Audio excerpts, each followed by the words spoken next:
DJ Event Planner will change the way you manage and run your business. Streamline all of your procedures and software into one easy-to-manage system. DJ Event Planner, the ultimate online planning tool.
So anyway, there's these two guys that are going to be speaking on Wednesday nights on this show called Wedding Chat. One's named Dave, one's Jeremy. I think you might be seeing him now.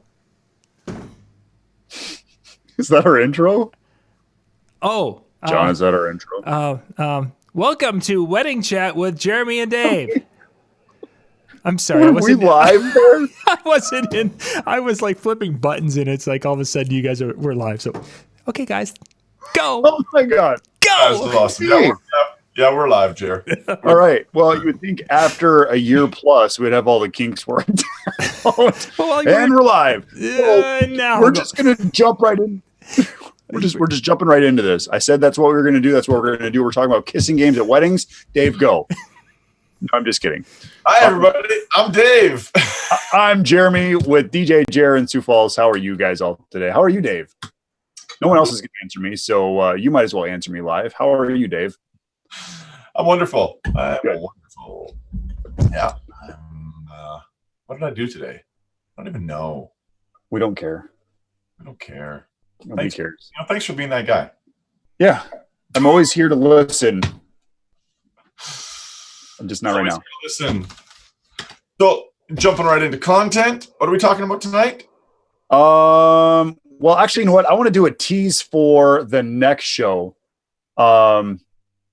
Yeah, we're gonna tease it now because I don't want to forget it at the end.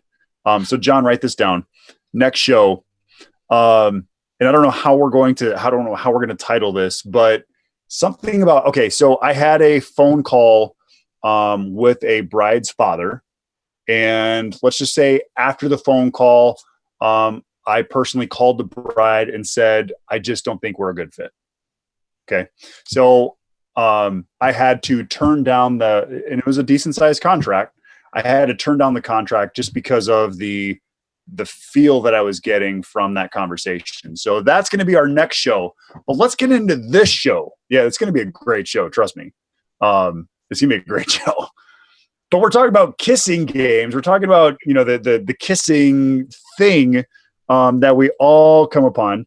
And there's actually a really interesting history on why people tap glasses, which I think you and I both learned at Marbecca that, and maybe you don't remember this. Do you remember? Do you know why people tap the glasses? No. So I'm glad I was paying attention. And actually a quick shout out. So I just signed up 2 of my guys for Marbecca Silver on March 3rd and 4th. If you have not taken the Marbecca workshops, highly recommend them. I am paying my guys' flights, their workshop fees. I'm paying for everything. They're paying for their hotel because I want them to have some skin to the game. So look into the Marbecca method. Go online, go search Mark Farrell workshops.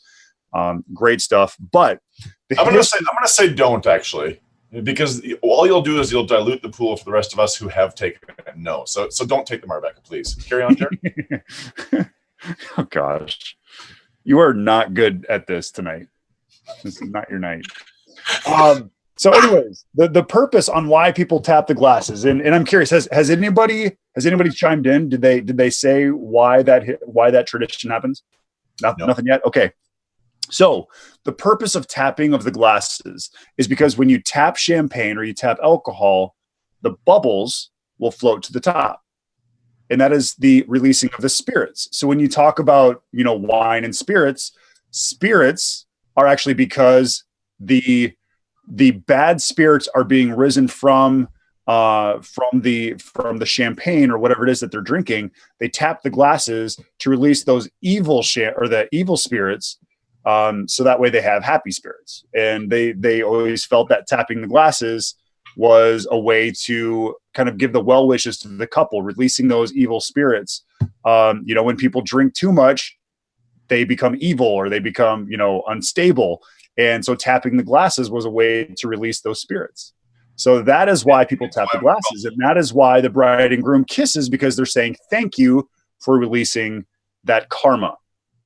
God, you're gonna I'm totally dropping a few notches here, but that sounds familiar. No, and that's why they refer to liquor as spirits. Oh, okay. Yeah. I thought you were going to say what the word liquor stands for, because I don't think we should go there. Holy. Good evening, everyone. Welcome to Wedding Chat with Dave and Jer, where we have no idea why we have an audience. It's all out there. My guess is there was absolutely nothing else on TV or YouTube for you tonight, and this was all you had now. Yeah. We do appreciate everybody watching us. This is what it all came down to, is right here. Well, anyway, so last show we talked about, some of the traditions and people tapping the glasses and the kissing and now why they do that and why the tapping of the glasses happens. But you were kind of like, oh man, there's so many cool things you can do with this whole kissing thing. And I'm like, okay, I know like one thing. and that's basically like the matching kissing or the, they just get up, they stand and they kiss. But I'm curious to hear more about some of the things that you incorporate or just anything. Take it away. Take it away. So this is interesting because you, I gather, don't do much of this from a creative standpoint, whereas I do. So this is going to be fun because we don't necessarily disagree on this, but we just do this very differently. So hopefully this is valuable for people. It should be said right off the bat that you need to figure out what is inappropriate for the style of wedding. So, some of the kissing things you can do would not work at a very fancy place. And the opposite is also true. So you've really got to figure out what fits with the couple, what fits with the theme of their event, what fits with how they want their event to feel. So you've never done, okay. So what were the two methods you mentioned just a moment ago, Jared? So one of the things that we have is, the bride and groom, they'll just stand up and they will kiss in a way of saying, thank you. Brides and grooms. And that's triggered by tapping of glasses? Tapping of the glasses, yeah. Okay, got it. Okay, carry on. So I hear so many brides and grooms are like, oh, we can't stand it when people do that. We just, we want to be able to eat our food. We want to, so I'm curious on other opportunities if they tap the glasses. What are some things that can happen? And this is completely open discussion for anybody who's watching this show. I would love to hear some different ideas. Sure.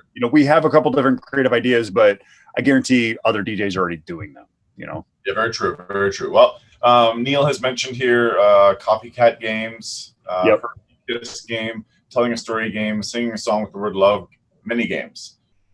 Those are all great. And if anybody doesn't know what those are, wants some elaboration, we can certainly do that. So one of the things that I really strive to do with all of my events is how can I personalize them in some form or another? And if the opportunity to personalize the kissing activity is where that personalization takes place, wonderful. So I'll go into a few examples. We can talk about some of the basic ones too, but I'll maybe start things off with, I'm guessing one that probably most people haven't done. Or should we save this one? Should we save this one as like the grand finale? Oh, dude, this is one of many. There's many grand finales tonight. Wow. Okay. I'm sure I've got my past events up here, so I'm literally going to be going through looking to see what we did for every wedding. So, Gotcha. but I'll start off with this one because it's really fun. So Scott and Kristen got married 3 years ago, and in my conversations with them ahead of time, it was revealed to me that among the different games they love playing is they love playing a game called Bananagrams. Jeremy, do you know what that is? I think we have it, but I don't think I've ever played it. So it's a variation on Scrabble. It's basically playing Scrabble without the board. I mean, how you could summarize it. So we get to talking about their love of Bananagrams. And one of the things that I would encourage everybody to keep in mind is there's a massive trend right now with making every board game possible lawn game sized. Okay? Okay. Do you know what I mean by that? Yep. Yeah. So, I mean, we've all probably seen Giant Jenga before, right? Yep. So that's a kissing game that I'll mention here in a few minutes as well. But ever since I discovered Giant Jenga, my mind instantly goes to, okay, so you guys like that game. How can we make a lawn-sized version of that game? Because essentially that's what you need at a wedding. You need it to be large from a visual point of view so that the entire room can see what's going on. So back to Bananagrams. I'm like, Bananagrams, I wonder, well, that would be easy to make lawn-sized, wouldn't it? Right? We just need big Scrabble tiles. So we get to talking, and we end up coming up with this idea. We weren't sure how it was going to work. So they committed to making the large Scrabble tiles. So they went through and they got a list of exactly how many A's are in a Scrabble set and how many B's and so on and so forth. So we had an accurate Scrabble set or Bananagram set. And they made them, 6-inch or 8-inch tiles out of a really, really thin, cheap board. Okay. So they just cut them all up. They filed the edges so they weren't sharp. And using a black stencil, they just put one letter on each one. Okay? Now, this is what we did. We took all those letters, we mixed them up, and we put an equal number of letters randomly on every guest table. Okay? We just stacked them in the middle or leaned them up against the centerpiece. I don't remember what we did. So let's say, I don't remember exactly, but let's say every table got 4 or 5 letters. So when after they've been introduced into the room and all that type of stuff, I then explained to everybody that, you've probably been wondering what is with these tiles on your table. So I explained Scott and Kristen's love of Bananagrams and explained how it worked, and then said, so tonight we're going to make our own version of this. You don't have to spell, you don't have to line up words with one another like you do with Scrabble, but you do have to work with other tables. So here's the plan. If you want to see a newlywed kiss tonight, you have to work with other tables and try to spell a word, and only one person per letter. You have to come on up, and you need to stand in order in front of the head table facing the audience, and you need to spell out the word. One person per tile. Okay. And then here's the challenge I gave the audience, which took it to the stratosphere we wanted it to go. The longer the word, the better the kiss. Right? So if it's a 2 or 3 letter word, it'll be a peck on the cheek. If it, whatever, right? Well, I kid you not. Before dinner was done, people were coming up with multi-word phrases. It was pandemonium. It was hilarious. And depending on your audience, in this case, some of the words, some of the phrases got a touch risque. But who knows the audience better than the audience? Yeah. Right? And I believe one of the phrases also was, "We want babies." And it was such a hit that night. It was huge, and it was a kissing activity nobody will ever forget. That's cool. I love the idea of the lawn size games, and I mean we all have them. We have beanbags. We've had beanbag tournaments where the bride and groom will go against, the first one to score more on the first toss or whatever it is. Then if they lose, then they don't have to kiss. If they win, or if those people win, then the bride and groom have to kiss. We also have, we have yard game Yahtzee. So lawn Yahtzee, so you can do some things like that. I'm just going through some of the outdoor games that we have that you could incorporate in this kind of thing. So Yahtzee is one of them. Tic-tac-toe would be another one, except tic-tac-toe couldn't really go on for a long time when you think about it. Tic-tac-toe. Hold on. Tic-tac-toe. Well, that could be fun. All you got to do is a guest has to come up and challenge a wedding party member. And if the wedding party member wins, the guest has to go kiss somebody. If the guest beats the wedding party member, then the bride and groom have to kiss. But then how do you know the wedding party person wouldn't be in on it? This is where the fun comes. Because what happens is the wedding party gets to almost choose whether a kiss is going to happen or not. So I've had activities go in the past where the guests have to challenge the wedding party, and the wedding party is always working, quote unquote, in defense of the bride and groom, right? Yeah, right. At weddings where the wedding party is turned on the bride and groom and on purposely continuously loses at the games, which of course becomes the running joke right of the night. Yeah. So some other ones that we've done win, lose, or kiss. So basically like win, lose, or draw. We'll use the big marker board, and then we'll give them something about the couple, or we'll give them, we'll just give them a word or a word to go along with a wedding. And then they have to use an eraser board and they have to draw it out. And then whoever's with them or their partner has to get it within 30 seconds. And if they get it, then the bride and groom kiss. If they don't get it, then they go sit down or they have to kiss. We've also we had a couple, this was a long time ago when Cranium was really popular. Do you remember the game Cranium? Yeah, of course. Yeah. So we actually just got some of the cards from Cranium, and they would draw it off of this. It was almost like a tree. I don't know where they got this tree from, but they would draw the card off of the tree, and then they'd have to either act it out or sing it, or they'd have to, unscramble a word.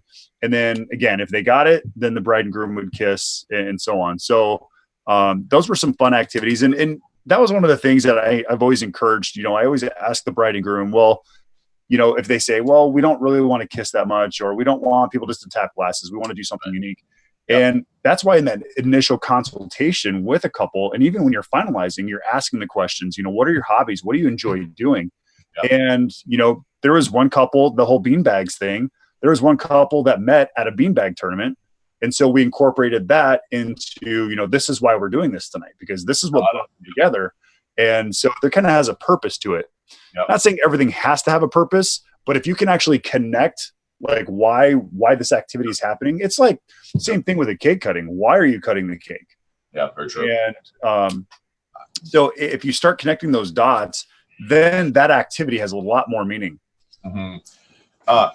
Just hit me another activity where the audience had to challenge the wedding party. Cody and Jen's wedding was many years ago. Cody was a firefighter. So, I guess my brain has gotten used to working like this now, but I'm like, you're a firefighter? Oh, well, we've got an obvious kissing activity for you. And they're like, huh, what? I'm like, hose roll competitions. Oh my gosh. Get 2 50-foot lengths of hose. He said, yeah. I said, perfect. Let's get 2 Now we're talking about hose. So yeah. So get 2 50-foot lengths of hose. We'll roll them out in front of the head table. And the guest has to come up and challenge one of the wedding party members to a competition to see who can roll a hose up faster. And if the guest wins, Cody and you kiss. But if the wedding party member wins, that guest has to go kiss somebody. Well, Jeremy, the greatest moment happened when a guy from the crowd walks up. We've had this happen a few times. It's been a blast both times. By the way, if you're going to do this, have some fun, like upbeat music to play the moment they start rolling that hose, because the audience gets right into it and it's just hilarious. Flight of the Bumblebee. There we go. That'll work. But the greatest moment in this activity came when this guy walks up, and he walks up from the crowd, and so I go on out. I'm like, hey, so what's your name? He's like, so-and-so. And I'm like, so how do you fit in here? You a friend, family, blah, blah, blah. He's like, well, I'm a friend, he says. And he points at one of the bridesmaids, and he's like, and that woman there's my wife, and I challenge her to a competition. She's my hose. Well, I'll be damned if she didn't kick his ass. The place exploded as this poor guy had to do the walk of shame. Now, granted, what did he have to do? He had to go kiss somebody. Well, he kissed his wife, of course, right? Yeah. But he did not live that down the entire night. That's so good. So that was a pile of fun. Okay, comments here quick. A few weeks ago, my neighbors made lawn-sized beer pong, 6 large red trash cans on each side and a basketball. Yep. Nice. I have seen that done once at a wedding. That's a pile of fun too. I've had a simple photo game. Essentially, photos are of what's most important to the couple are framed on tables. Guest has to tell the story about that item and explain the importance for the couple to kiss. That could be fun. That could be a lot of fun, Neil, especially if the photos are goofy. In fact, oh man, see now my brain starts going. You could have ridiculous photos on every table, and you could say, okay, in order to see the bride and groom kiss tonight, Jeremy and Sarah, there's a photo on your table, everybody. What you need to do is you need to come up with a story for that photo that explains that photo. You get to completely make it up. Come on up here if you got it. Bring your photo up. I, Dave, will look at the photo you've got, and I'll be like, okay, you got that one, so I'll put that photo up on screen, and then you'll tell your story. And if it makes, bride and groom laugh, you'll get a right, and you could get a pile of fun out of that. Oh my gosh, that would be fun. That'd be hilarious. I was just thinking too, like you could do a copycat. Okay, so I was just thinking, like, how can you create a kissing game beyond just dinner and tapping of glasses? And when you were talking about the photo booth, I'm like, that would actually be really cool if guests went and took a picture in the photo booth, and then they basically said, they basically like laid them there. And then the bride and groom had to copy those pictures in the photo booth later on in the evening. So if you have one where, he's dipping her or whatever, and then the bride and groom have to copy that. So they have to like mimic all the different pictures that are being taken in the photo booth by their guests. Right. I think that would be pretty fun too. And again, that's one of those, like, it could be a kissing game beyond the dinner. Very true. Now, Jared, quick question for you. Do you have many couples that say they want to raise money for a charity with their kissing game? No. No? Okay. No, we haven't had anything like that. That kind of comes and goes around here as a trend. And I would say I have a couple of weddings a year that want to do that. This idea is only for your couples that are really out there and really up for some adventure. Mm-hmm. And I cannot stress this more. I've used this activity, I want to say at only 2 weddings ever. Kyle and Alyssa's and Brady and Katie's wedding. And this is the setup. If you want to see Brady and Katie kiss this evening, you're going to have to be willing to fork over some money for Funds for Furry Friends. This is an animal welfare organization that's very close to Katie's heart, as you all know. She's got dogs, cats, what have you. And here's how we're going to do it. Brady and Katie are willing to undertake any sort of creative kiss you can come up with them you can come up as an idea for them. Here's the deal. You at your tables, friends, family, wherever you're sitting, it is up to you to come up with a creative way for them to kiss. Once you've got that thing figured out, you'll wave me over. I'll come on over to you, and you'll share your idea on microphone with Brady and Katie and for the whole room to hear. Brady and Katie will then put a price on what that kiss will cost you. And if we can get that much money collected from the room, dumped in this bucket up here, they will do that kiss. That's cool. I like that.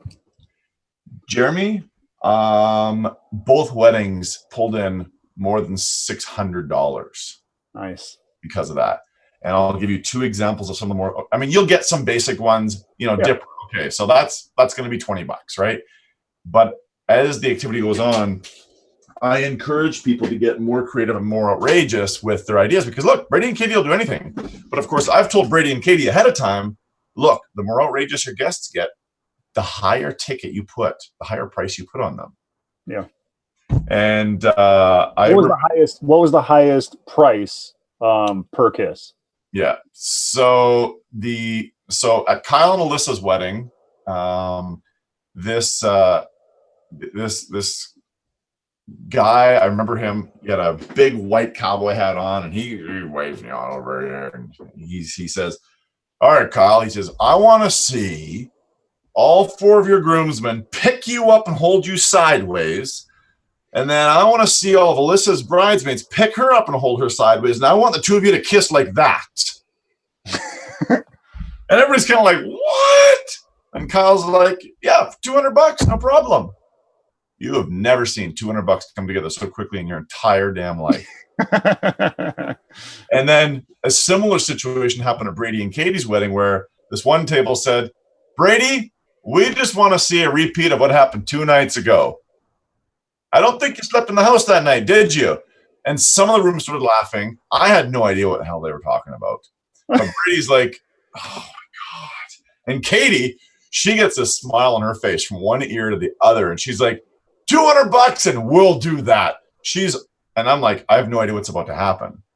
Well, they got married on their property out on a farm, and the wedding reception was in a tent. So it was in a grass yard, and they had a bit of a dance floor set up in the middle of the tent, right?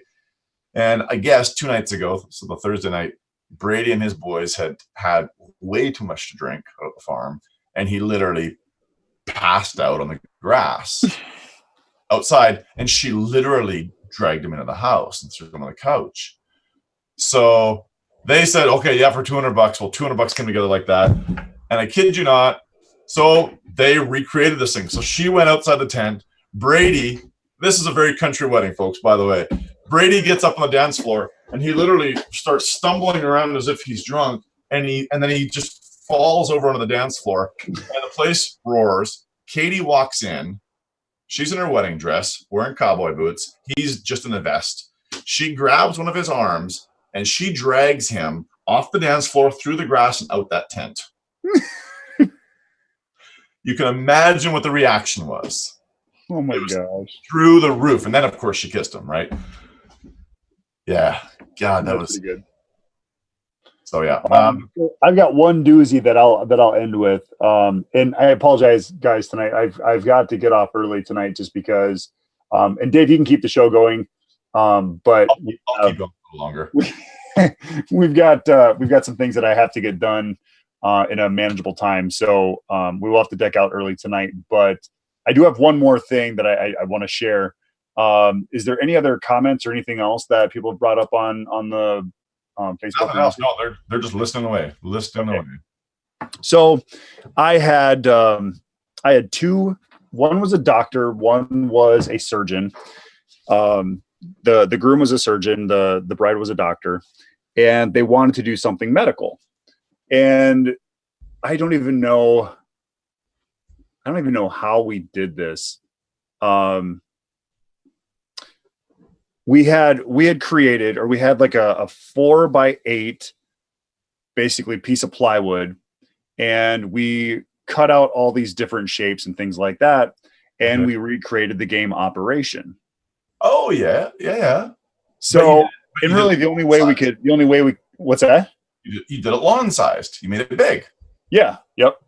The only way we could do it, we didn't actually have the buzzer connected where if they accidentally hit the side, so basically I was there with, what are you? This was a long time ago. I had lights. Yeah. I had our DMX lights, or our wash lights basically shooting on there, shooting on the board.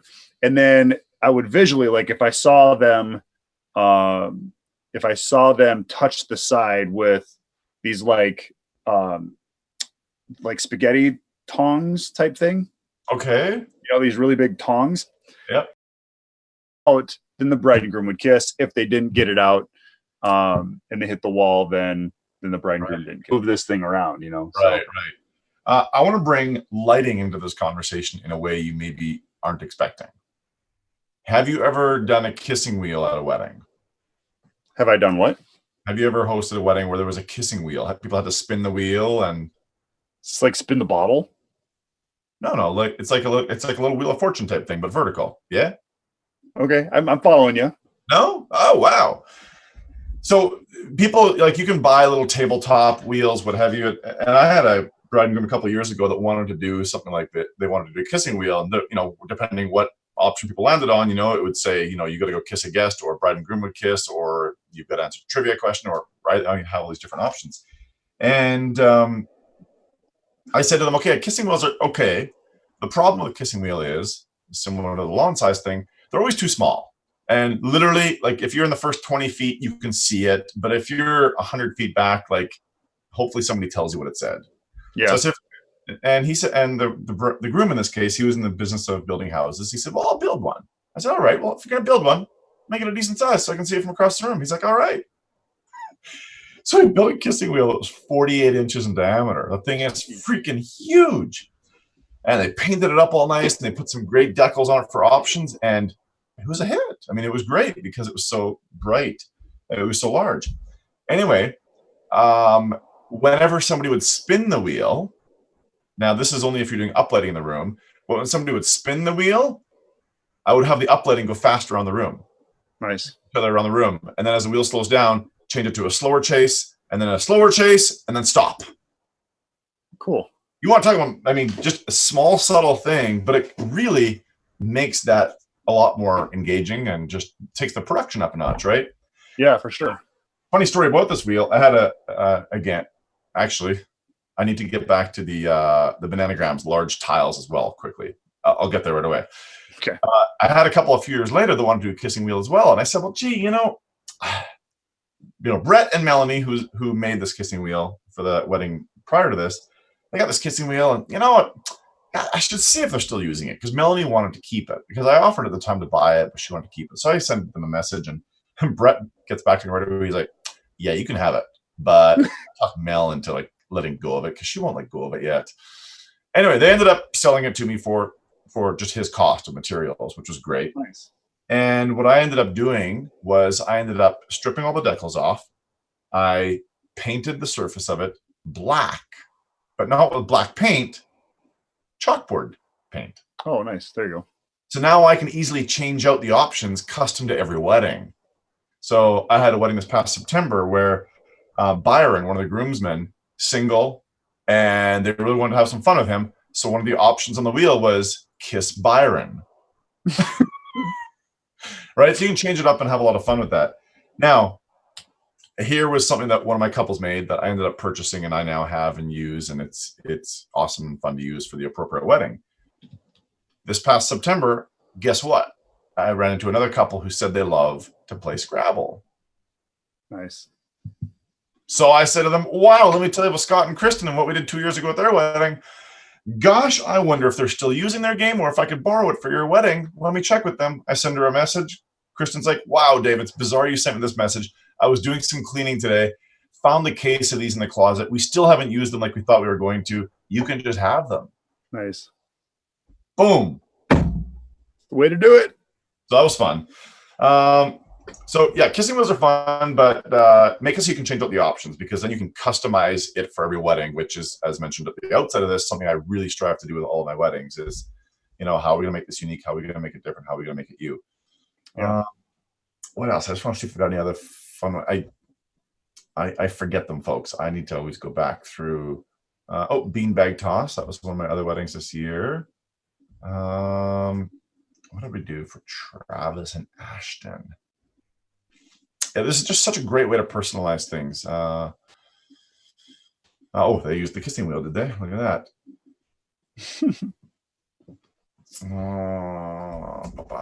What did we use here? There's just so many cool things. Never mind. I had 2 weddings this past summer that were obsessed with Scrabble. That's right. I used it for an August wedding and a September wedding. That was so much fun. That activity's gold, by the way, folks. Everybody needs that one. Everybody needs that one. Did we use curling at this one? Jeff and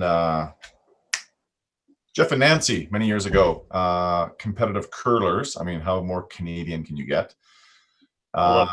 We had a set of rings set up on the dance floor, and they had a plastic curling rock that was normally an ice bucket, but Jeff fashioned some wheels on the bottom of it, and people would have to, throw the stones, so to speak, across the dance floor.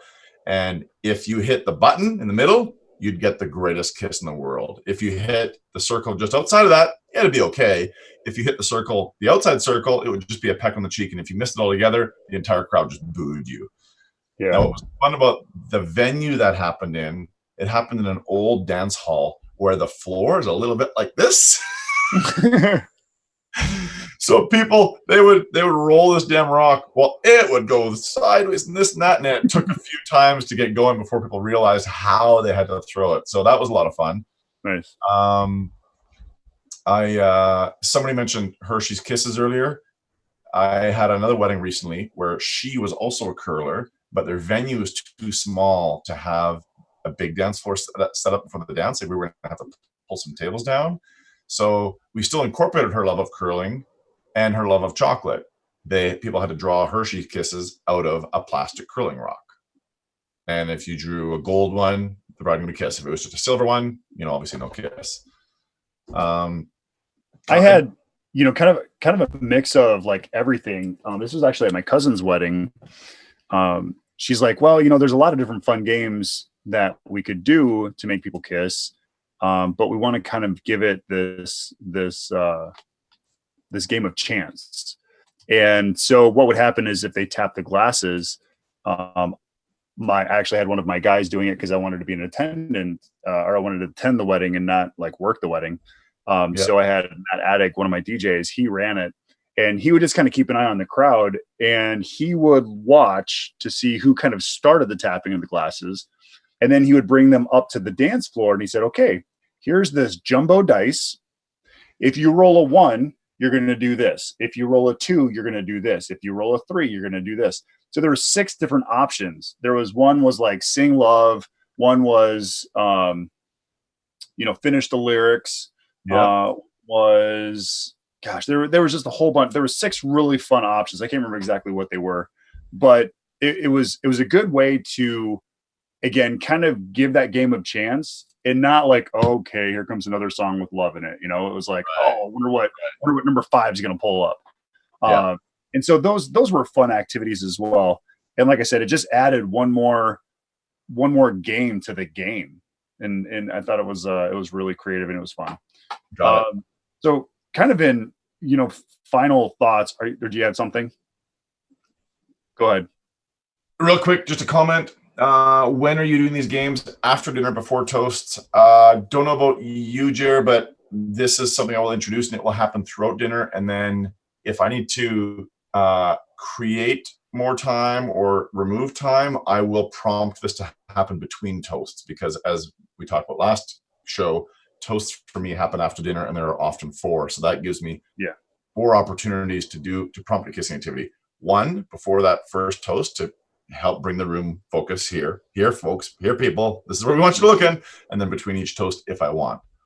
And really and actually that's a great question, because there's kind of a cutoff point for me. So I'm glad that this question came up. Yep. So typically we'll do the kissing games that will happen, like the game will happen while dinner's going on, because there's kind of some downtime. People are eating, they're conversating. Yep. And yet there's like, this is an opportunity to kind of create an activity. You don't want to put an activity on top of an activity. So if it's like they're in the middle of the cake cutting and all of a sudden they chime glasses, you don't want to be like, oh, hold on, stop cutting your cake. Let's go play a game real quick. Right. But my cutoff point, I would say, is once we go into toasts, and again, we do our toasts different than how you do them. We kind of split ours up a little bit more. But once we go into toasts, then it's kind of the formalities are back. And it's more of the, this toast could be a very touching moment. The last thing we want to do is play beanbags. So we kind of put all the focus on that moment, as opposed to trying to create something fun and exciting and take away from that moment. So that's kind of my cutoff point. Once I start getting into toast and speeches and couple thank yous, they always chime the glasses. At that point, they're just going to kiss. I'm not going to make them, I'm not going to bring someone up to steal the bride and groom's thunder at that moment. Right. Very cool. I'll finish off with 2 more. One I'm going to quickly describe, and one you're going to play to finish things off. So when it comes to the kissing wheel, I do just want to mention this one more time. Use it, if you're going to use a kissing wheel, use it in a really not obvious way, kind of, if you want to have some fun. I had a wedding this past June where she was a Disney-holic, okay? There was piles about that wedding that were Disney themed. So she only wanted people to do one of 2 things: to have her and and Brad kiss. She either wanted people to imitate their favorite Disney character on mic, or she wanted them to sing with their table one of her favorite Disney songs. So there happened to be a chalkboard up in this venue. So she listed out a dozen of her favorite Disney songs that she wanted people to choose from to sing. We had the kissing wheel set up beside that. We had one half of the kissing wheel, character. We had the other half, song. So you spun that wheel. It didn't matter where it was going to land. There were only two options. So that itself was part of the fun, right? People got the message right away. Okay, she wants to see us do one of these two things. This will be fun. And of course, as people chose songs off the list, we would cross them out on the chalkboard and what have you. I'll end off with Kenler Morris. Gosh, I hate forgetting people's names. You all know that. Blake and Sienna's wedding. There we go. April 2013. She and her sister run a hair salon. And I said, okay, tell me about the hair salon. What do you guys do there? What do you sell there? Yada, yada, yada. She's like, oh, we do this, we do that. We sell makeup. We sell OPI makeup or nail polish. And I said, is there anything unique about OPI nail polish? Why do you love it so much? And she says to me, oh, they have really funny names for their colors. I'm like, they do? Have you ever heard of OPI nail polish, Jeremy? No. Okay. So I said, they do? And she's like, yeah. I said, well, tell me some of the names. So she started telling me some of the names. And I'm like, well, this is fun. Why don't you use this for the kissing activity? And she looks at me like, what the hell are you talking about? And I said, well, these names are bizarre. Nobody would know, in many cases, what color this actually is. So why don't you send me a list of the names, and I'll divide them up into 3 categories: easy, medium, and hard. And I'll let guests choose from one of those 3 categories, and they'll have to figure out what color it is. And if they pick it from the easy category, all they're going to get is a peck on the cheek from you if they get it right. If they pick on the medium category, it'll be a lips. If they, pick from the hard category, they'll get something warmer, was the wording we used. So Jeremy, what category do you want to pull from? I'll give you an easy, medium, and a hard.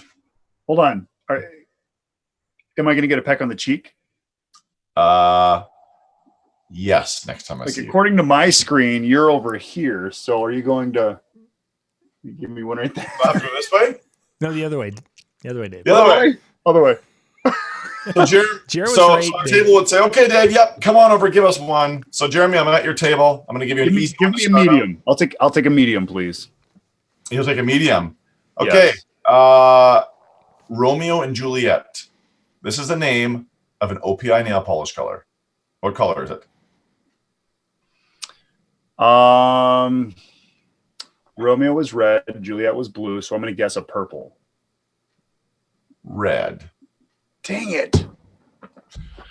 So this is where things get really interesting when it comes to OPI nail polish colors. So I'm going to give you just a couple from the hard category. So this is the name of one of the nail polish colors.